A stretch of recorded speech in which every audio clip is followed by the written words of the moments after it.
नमस्ते, मैं डॉक्टर सीमा health mission में आप सभी का बहुत बहुत स्वागत।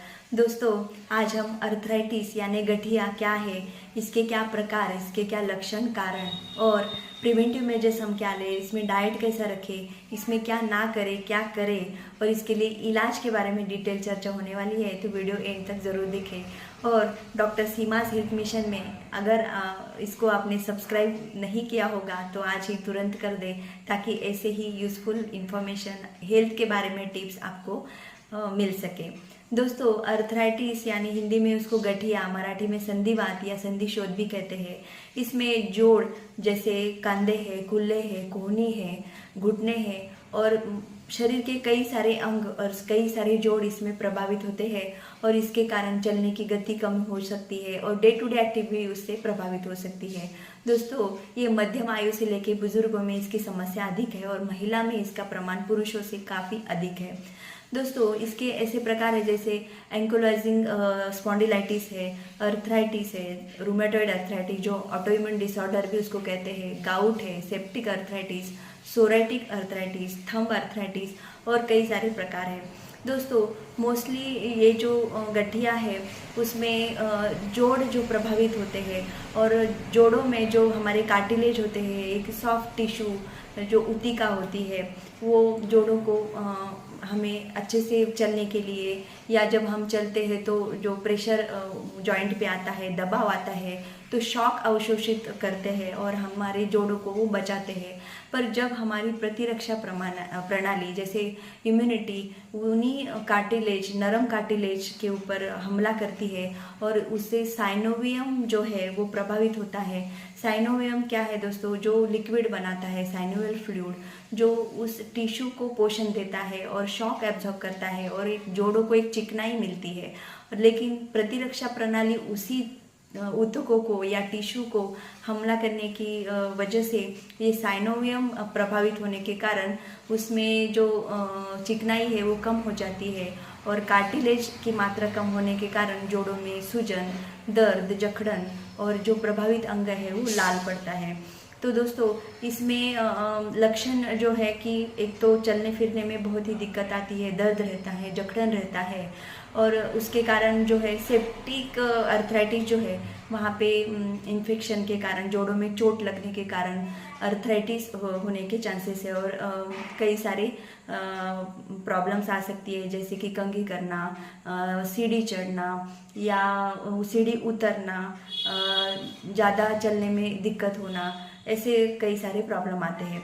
तो दोस्तों, ये हुए लक्षण और इसके प्रकार। तो अभी हमें इसके प्रिवेंटिव मेजर्स कैसे रखने चाहिए, हमें क्या क्या करना चाहिए, जैसे कि हमारे शरीर को हम गर्म रखें, जैसे सर्दियों में ऐसा फूड खाए जिसमें चिकनाई, जो जोड़ों में जो चिकनाई है वो बढ़े, जैसे कि तिल है, ड्राई फ्रूट्स है और बाकी सीजन में आप रागी, बादाम, मखाना इसका सेवन कर सकते हैं।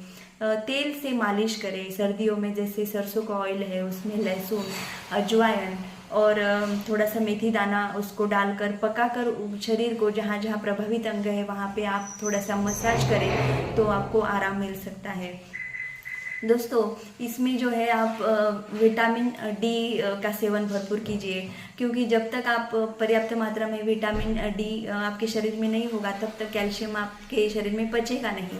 तो इसके लिए सुबह उठते ही थोड़ा सा धूप में बैठे और ज़रूर पड़े तो कैल्शियम या विटामिन डी का सप्लीमेंट ज़रूर लें।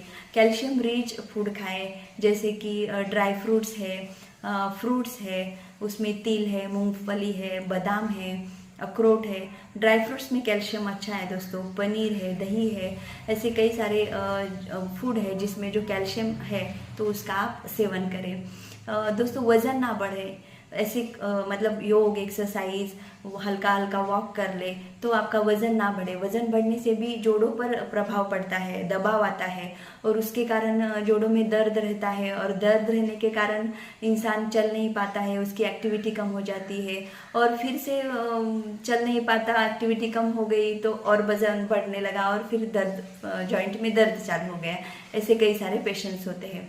तो मूवमेंट ना रोके दोस्तों, हमेशा बॉडी को एक्टिव रखें, हल्की फुल्की एक्सरसाइज करें, घर में भी वॉक करें तो इससे आपको आराम मिलता है। क्या ना करें, जैसे कि फ्राइड फूड्स आइटम है, चीनी वाले जो फूड है, मैदा से बने जो भी फूड है वो अवॉइड करें।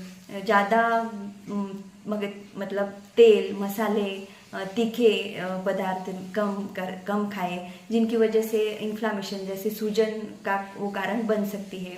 खाने में क्या खाएं, जैसे एंटी इन्फ्लामेटरी फूड खाएं, जिसमें जिंजर है, टर्मरिक है, उसका पानी आप पी सकते हैं। हरे पत्तीदार सब्जियां, ब्रोकोली, पत्ता गोभी, इसमें भी एंटी इन्फ्लामेटरी गुण पाए हैं, तो ये आप खा सकते हैं। सर्दियों में रागी का सेवन करें, बादाम जैसे ड्राई फ्रूट्स में भी अच्छे से सर्दियों में शरीर गर्म रहता है, तो ये सारी चीज़ आप कर सकते हैं।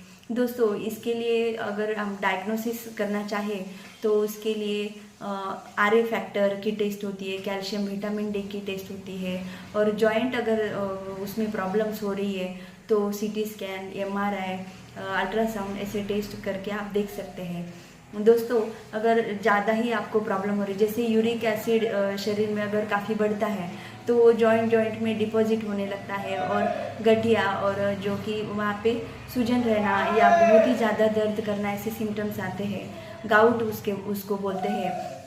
तो दोस्तों, यूरिक एसिड अगर बढ़ गया है तो उसके लिए टेस्ट करके जांच करके देखें कि उसका प्रमाण कम करने के लिए सिट्रस फ्रूट जो होते हैं दोस्तों, विटामिन C जिनमें पाया जाता है, वो फ्रूट्स का सेवन आप रोज़ाना शुरू करें तो यूरिक एसिड का क्वांटिटी शरीर में उसकी मात्रा कम होके आपको उससे राहत मिल सकती है।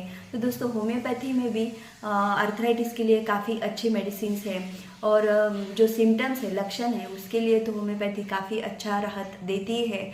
लेकिन जो ऐतिहासिक मतलब जो आनुवंशिकता आई है पेशेंट के, पारिवारिक जो हिस्सा है, माता पिता को है या उन दादा दादी को अगर ये प्रॉब्लम है और ये सदियों से उनके फैमिली में चला आ रहा है, तो वो भी कारण होम्योपैथी नष्ट कर सकती है। इसके लिए अच्छा खान पान, स्वस्थ आहार, उचित आहार से हमें इससे निजात पा सकते हैं। तो दोस्तों, ये रही आर्थराइटिस की फुल इन्फॉर्मेशन।